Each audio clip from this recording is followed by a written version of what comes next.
It's very easy to restore user's files icon. Let's see how to do it.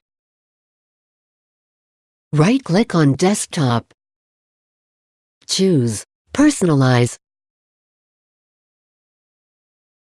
Click on Themes, presented left side of the window.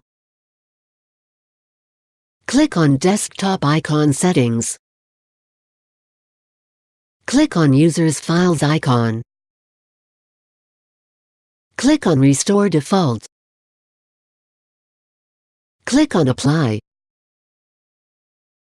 Click on OK, and close the window.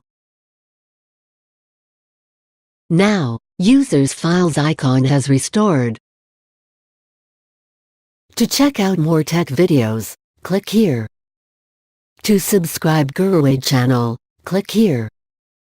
For instant tech support, call GuruAid toll-free numbers